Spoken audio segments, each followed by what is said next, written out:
following presentation is for educational purposes only. All of the symbols, trading ideas, and live trading are for demonstrational purposes and are not recommendations or trading advice. Past performance may not be indicative of future results. All of the information and opinions expressed by third-party guests are their own and are not necessarily those of NinjaTrader LLC. Trading futures involve substantial risk and may not be suitable for everyone, and trading futures can result in losses greater than the initial required margin. Traders should only trade futures with risk capital. Risk capital is money that you can afford to lose without jeopardizing your financial security or current lifestyle. You can find additional disclosure information on the NinjaTrader website.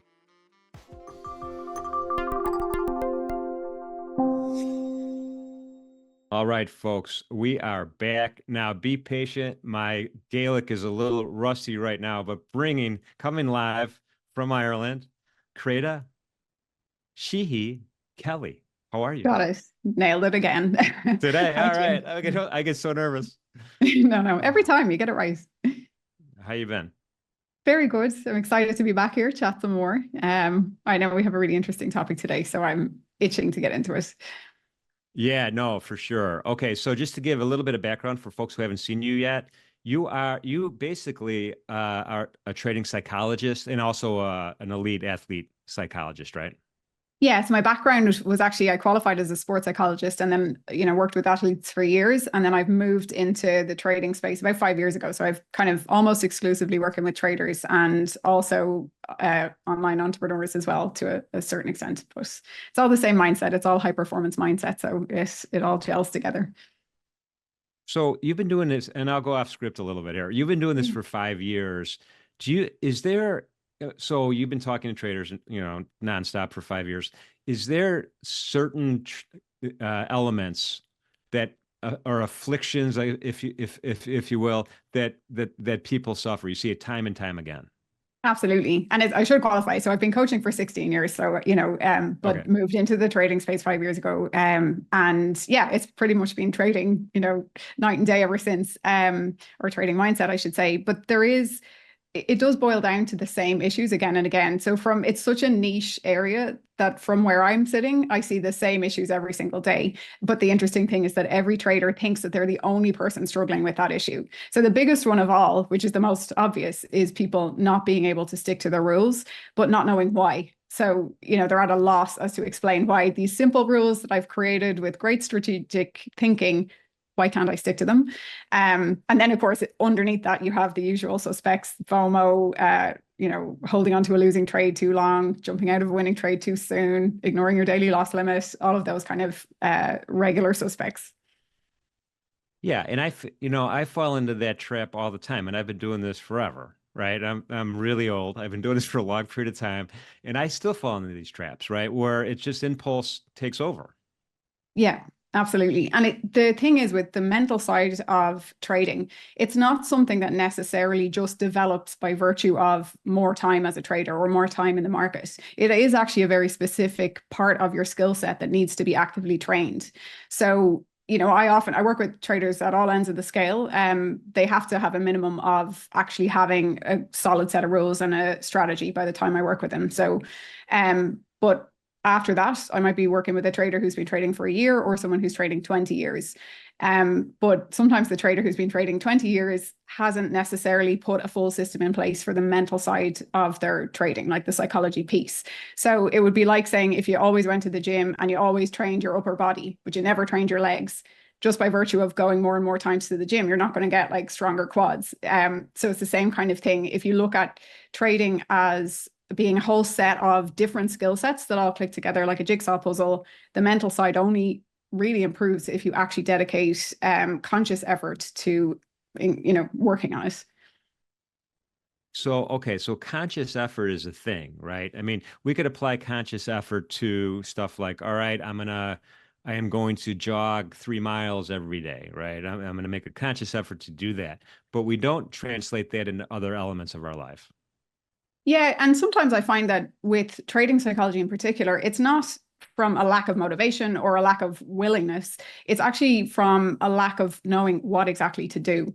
So let's say if somebody wanted to lose weight and tone up, but they had no idea where to start with that. They didn't know that going to the gym would be part of that, or eating healthy, or getting more sleep. If they didn't know that they were the ingredients to achieving their goal, it would be very hard for them to start. It would feel overwhelming. So I think one of the biggest barriers for people with trading psychology is that they don't actually have a systematic way of approaching this. Therefore, it feels overwhelming.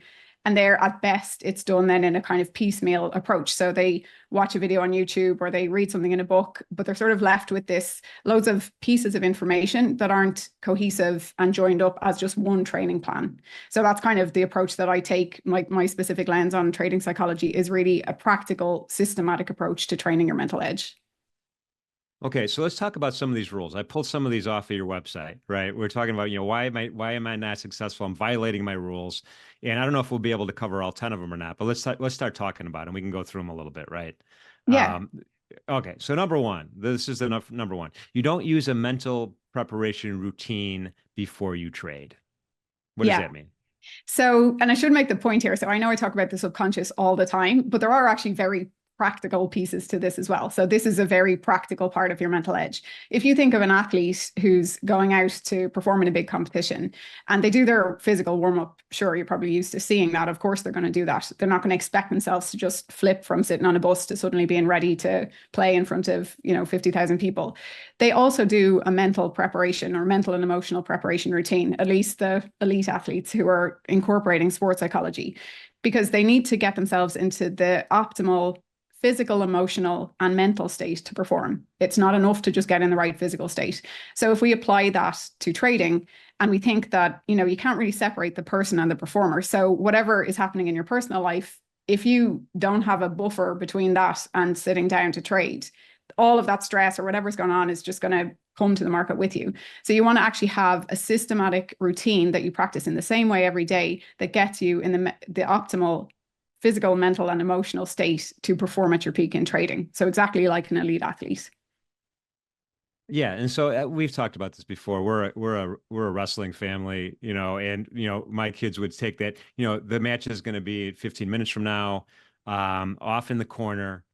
Visualizing what you're going to do, focus, getting ready to go, remembering all the training that you had to get to that point in time, and that was a ritual, right? Yeah. A lot.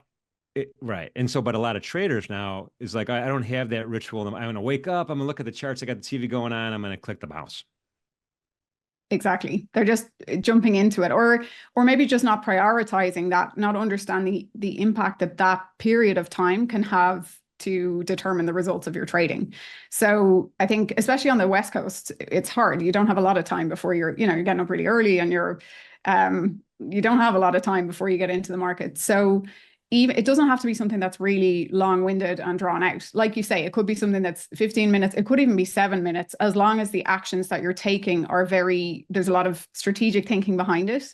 And then you implement them in the same way every day. So the actual consistency of implementing the routine is also what will bring results, because the actual act of going through the ritual, like you say, becomes a signal to your brain that, oh, this is performance time. This is different to drinking my coffee, or even just, looking at the markets. This is actually, I'm getting ready to perform.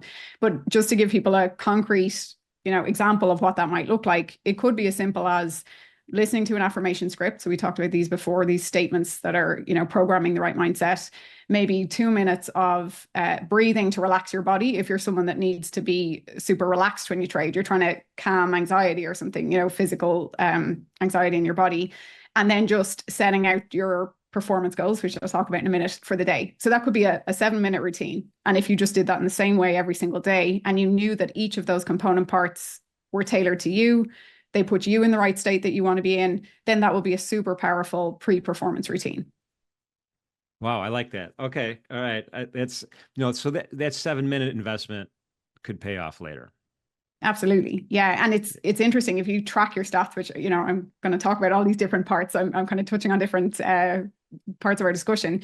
But if you're tracking your metrics, you'll see over time how the consistent implementation of your routine will probably play out in better discipline in your trading. And you can actually measure that at the granular level as well. Yeah. All right, awesome. All right, so let's go to number 2. Your money mindset is not aligned with generating wealth. So this. Actually, I'm really interested to hear what, I live and breathe this. So to me, money mindset is something that's really common. It's out there. Everyone knows about it. But I'm actually interested just from a trader's perspective. Is this something that you would have come across a lot, something that you'd pay attention to, or the idea of money mindset? Well, depending on how you define what money mindset is, and I'm going to approach this as a typical trader based on my experience as a broker for all these years. The money mindset is we're trading leverage instruments to make as much money as we can today as fast as we can.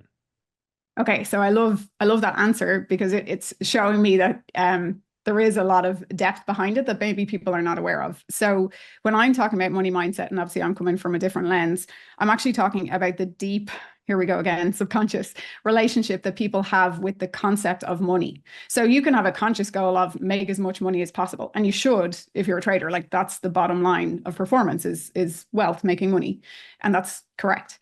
But if you at a deep level have beliefs around being undeserving of money, around rich people are evil and, they're greedy and I don't want to be like them. If you grew up in a family where maybe your parents talked about money like it was really scarce and you have a fear of scarcity, all of that is coming to the market with you. So even if your conscious goals are make the money, follow my trading plan, all of that, you can actually sabotage yourself because of your deeply held beliefs around money. And it's something that a lot of people don't even think to explore. It's, it's impacting their trading every day, but it's not something that they're even aware that they need to look at. Wow. Okay. So that. Yeah, that is a different lens. I wasn't thinking about that when you mentioned it. So, but that's definitely important because we all come from different backgrounds. We have different experiences. Exactly. And I'm just seeing as it's on the screen and it's just sitting there. So I have a free money mindset affirmations resource on YouTube. So you can probably, I don't know, can you see it there? The I am wealthy, listen every day is on the thumbnail. Oh, That's actually a great place to start. If you don't want to dig into this topic in massive depth, but you want to listen to something that will start reshaping your money mindset. Okay. So it's right on the here YouTube. on YouTube. Yeah. It's just the fourth one in there, the fourth thumbnail in. You could start listening to that. So I wouldn't recommend listening to it before you're about to trade. It would be something you do like at night, but you would do it every day if you really wanted to enhance your money mindset. And so that's a tool that without even learning much about it, that could start impacting how you relate to money. All right, I love that. We'll come back to the YouTube channel in some more detail. Let's keep moving though. We've got a few more of these to get through. So number 3. We didn't talk about number 3 yet. You are not setting effective goals or any goals. Yes. So again, this is one of the practical nuts and bolts pieces of the mental edge. And this applies whether you're a trader, you're an athlete, you're a business owner. If you're setting goals that if you're not setting goals, you've no direction. So that's definitely the least favorable position to be in if you don't know what your overall plan is for the year, how much you want to make from trading, all of that stuff. But often people will set those goals. So they'll know they want to make a certain amount in a year, say salary from trading. And sometimes that can be an unrealistic goal. So you want to have realistic goals. But they sort of stop there. So they stop at the outcome goals of the P&L. How much money do I want to make in a year? How much money do I want to make in a day? How much money do I want to make in this trade? But what they're actually missing is the execution of the process. So if you set goals that hold you accountable to the execution of your trading plan. So we started this discussion talking about breaking your trading rules. Well, if you want to stick to your trading rules, setting very specific goals around sticking to it is a better focus to have in terms of performance in the short term. So on a trade to trade, day to day basis. If you focus more on the P&L, that's where all these problems come in, where you start trading based on the P&L, you ignore your daily loss limit, you try and trade back the losses that you made earlier in the day, and you start disrespecting your rules in order to do that. So goal setting is really critical. I would say it's nearly even one of the most fundamental, first things that you should be doing in your trading if you want to stick to your rules better and be more disciplined. Yeah, and in my experience, going back to how you started that answer, a lot of traders come up with unrealistic goals right off the bat before they even traded anything, right? This is an unrealistic goal on how much money they want to make, how quickly they want to make it. And once those unrealistic goals are set and you don't achieve them, then what does that do to your mindset? That's such a good point. And And I think, like, I definitely agree. There's two parts to it. There's setting the goal too high. However, if you stretch that over a longer term time frame, it's fair. Like, you want people to be ambitious and driving towards big goals, and isn't that great?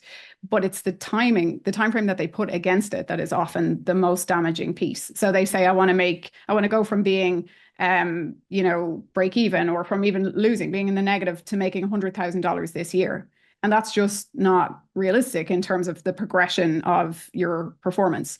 So, but what you're saying about setting goals that like set you up for failure, goal setting is a skill in itself. And if you do it right, it should actually add to your motivation and your confidence. So it can be a tool to improve your mindset if you execute it in the right way. So again, it's a skill to be learned as part of the mental edge. Yeah, and our customers trade the CME Group futures a lot, mostly. And then, when the CME came out with the micro contracts, those were great for the new traders, because you could, again, you can get started, you could set your goals, your reasonable goals as you learn, and then graduate to the bigger size contracts. Exactly. That progression of like progressively increasing the pressure and becoming more resilient to each level of pressure. Yeah, definitely. That's a good way to approach it. Yeah. All right. Number 4, we kind of touched on this already, but you are subconsciously attaching additional meaning to the P&L. So this one, I won't spend too long on this one because I've talked at length, on other shows with you about this, but this is just reinforcing that idea that your conscious mind is only controlling 5% of your actions and your subconscious is controlling 95%. So if you're equating your self-worth with your trading results, it's going to be super hard to stick to your plan, and willpower isn't going to cut it. You need to actually rewire those subconscious beliefs. So 95%, is that a scientific number? That seems like a huge number to me. It is. I actually did try and look this up to back it up. Like, I come from a research scientific background, so I did try and look this up. And as far, like, I have seen that stat mentioned many times. I'm challenging myself to find the actual research paper that says that, but it is in and around that. You'll see that quoted many places, but in terms of actually backing it up with a research paper, I'm going to find one. But it is in that ratio. So big percentage. Yeah. Very sure it's more like, or it's much more of your behavior for sure is accounted for by your subconscious. And the evidence of that is in all of the traders who have a great plan, it's back tested, their strategy works, and they're not making money or as much money as they could because they're breaking the rules. Literally, that's your subconscious taking charge. Well, I spoiled my kids. I got to start they got to snap out of it. Oh God, what have I started? I know. They're going into young adulthood, man. They got to forget about all that stuff. How easy life was for you, kid. Get out there. That's good. They'll have the belief that things come easy, and that'll set them up for a very positive experience with life. So you did good. All right, good. Okay, number 5. You have no strategy to help you reset to neutral this is the important part, after a win or a loss. So yeah, this carries on from our previous discussion about, how do you actually get over a loss? But what's interesting is a lot of people don't realize that actually it's equally important to reset to neutral after a win. Basically, you don't want to be trading based on emotions. So, which, is not news to any trader. Everyone knows that. But sometimes that elation, I've seen people who actually struggle with overconfidence when they're winning, and that elation takes over, and then they feel like they're invincible, and that causes them to deviate from the rules. So it's equally damaging to not be able to reset after a loss and to be stuck in that loss and trying to recover it, or to move too far the other way into overconfidence. So you basically want to be in a very balanced, neutral emotional state, and to treat each trade like a complete blank slate. But that's very easy to say, but when you have an actual system or a technique to use to get you into that state, it's a lot easier. Right, you have a great winning trade, a really good one, and then all of a sudden you're feeling invincible, right? And you might even forget about the fact that you might forget about, well, listen, I don't want to give 50% of this back, right? I want to be careful, or I'm done for the day. You feel invincible, and I've got this. I'm the master of the universe. I'm not quitting. Right. And then you get sloppy. Yeah. And I've seen that happen time and again. I think for that, it's important to keep 2 timeframes in perspective. So one would be the overall perspective of never losing sight of the fact that trading is to make money, but you have set your goals. So if you've set your goals properly in this way that we're talking about, you know, what you want to make a year, what you want to make a month, then there should be a point in time where it's okay to step away from the market if you've made X amount in a day, where you don't need to push it to the nth degree. Because actually, if you consistently showed up and did that day in, day out, as much as the market would allow you, you'd hit your goals for the year. So that's why I think people sometimes don't understand the importance of having that yearly target that's reasonable and achievable set, because it informs your actions right throughout, you know, from a day-to-day, trade-to-trade basis. And then on the shorter term time scale, it's good to have just a check. So sometimes I'd work with people and they would do a really quick like rating out of 10. Sometimes people do it just to make it confusing with the numbers, like they want to be a 0. So if they're maybe -5, is they're really feeling depressed, angry, you know, they've had some losses and they're trying to trade them back. Or the other side would be +5, they're overconfident, they're feeling elated, feeling invincible. And so they actually rate themselves after each trade to say what emotional, you know, where are they on that emotional scale? And if they're out of the range of -1 to +1, then there's an action that they take to pull themselves back to neutral. Wow, that's brilliant. I like that idea. Because now you're taking the time out, you're writing something down, you're taking the time out to evaluate. Hopefully it'll be an honest evaluation, and then you know what the next step is. Exactly. And it's super quick to do. You know, it takes a split second, but the other part of it is that you would have pre-planned the action that you would take to pull you back to neutral. Yes. So that if we were both trading and we're both experiencing overconfidence, the action that I would take to bring me back to neutral might be different to what would work for you. But it's that you've thought this out before, and then I call it a decision tree. So you literally, you know, you do the rating, I'm a +4, that sparks the decision tree, which says if this, then that. So if I'm +4, I step away from the market for 10 minutes, I do some deep breathing, I listen to my affirmations, like whatever the thing is that will bring you back to a neutral state.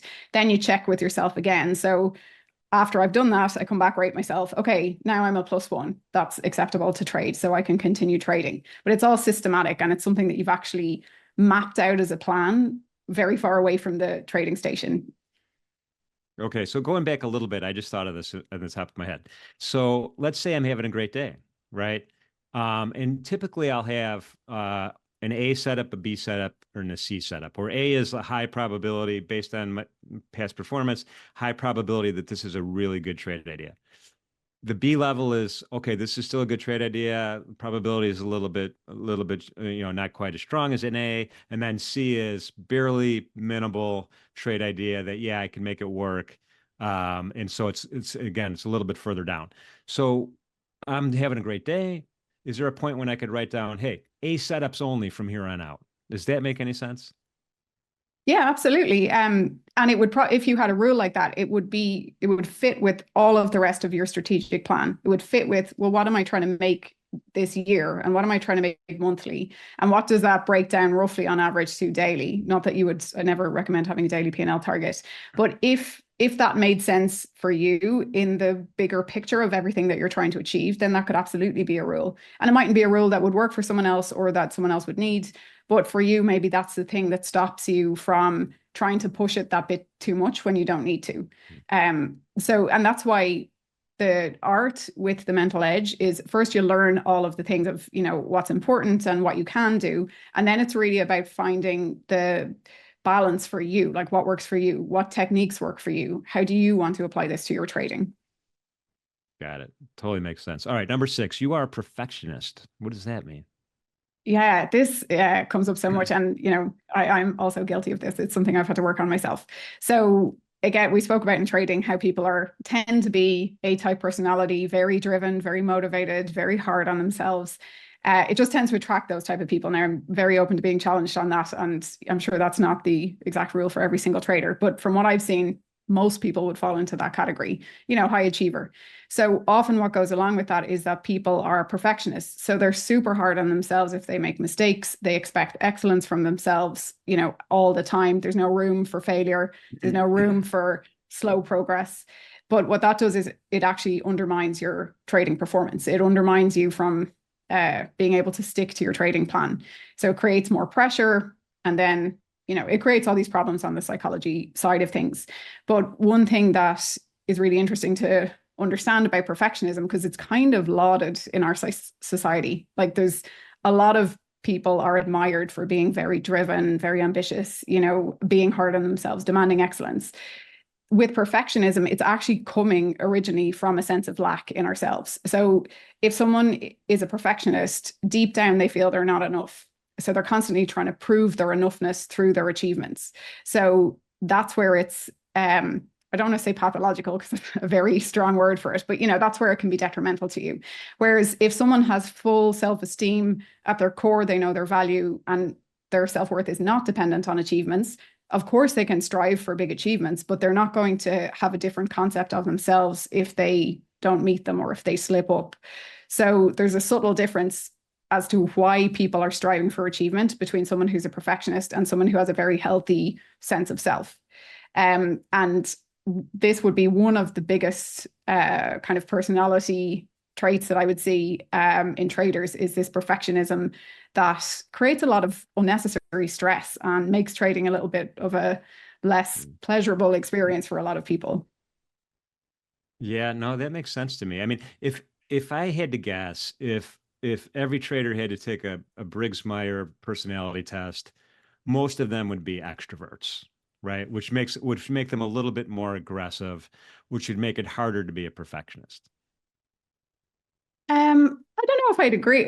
Well, Okay, I'm just trying to think that out loud. So extrovert, I've met introvert traders for sure, but they are also super hard on themselves. So I think the extrovert introvert piece is maybe not as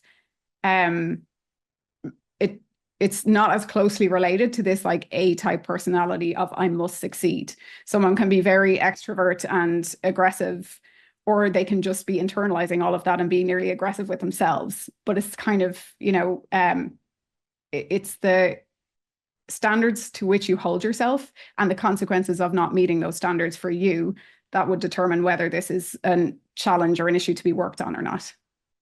Okay. All right. That makes sense. That makes sense. I'm just trying to out logic myself here as I go through the show just based on experience. Yeah, it's a good point. It's a good point.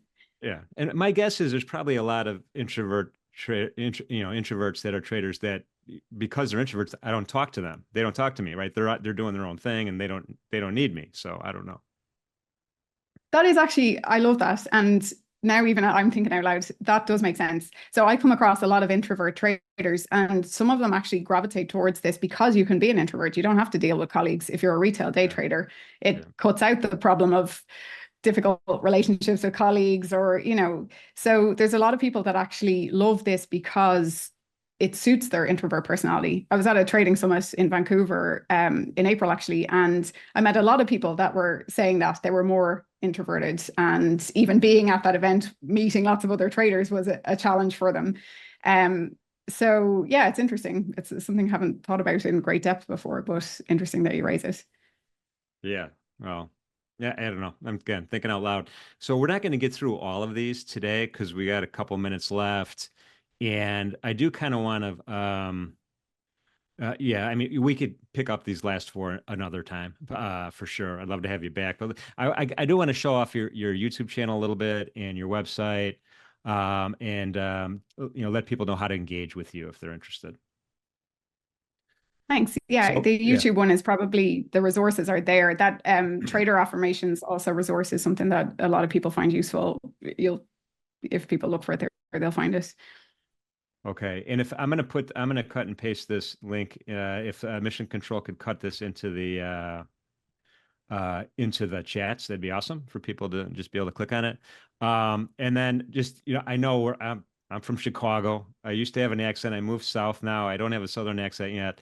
But Créde is the pronunciation, right? Créde Sheehy-Kelly, Yeah, right? Créde. And that's how you spell it. And that's going to be how you find you on YouTube. That's it. Yeah.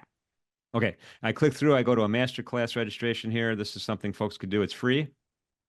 Yep, that's free. So that's a resource that dives into a few of those challenges that most traders experience in a lot more depth. So we're talking surface level now. This will take you a little bit deeper into understanding how to resolve them. And there's some free resources, like bonus resources, that go along with that. So you can actually start applying this to your trading rather than just passively absorbing the information.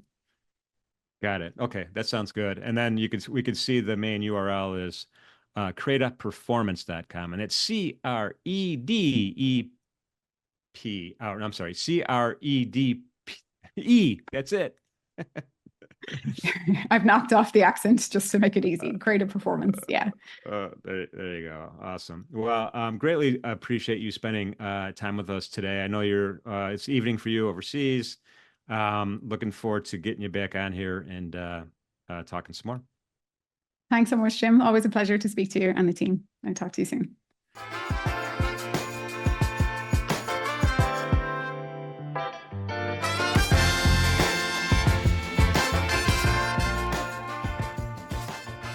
All of the symbols, trading ideas, and live trading are for demonstrational purposes and are not recommendations or trading advice. Past performance may not be indicative of future results. All of the information and opinions expressed by third-party guests are their own and are not necessarily those of NinjaTrader LLC. Trading futures involve substantial risk and may not be suitable for everyone, and trading futures can result in losses greater than the initial required margin. Traders should only trade futures with risk capital. Risk capital is money that you can afford to lose without jeopardizing your financial security or current lifestyle. You can find additional disclosure information on the NinjaTrader website.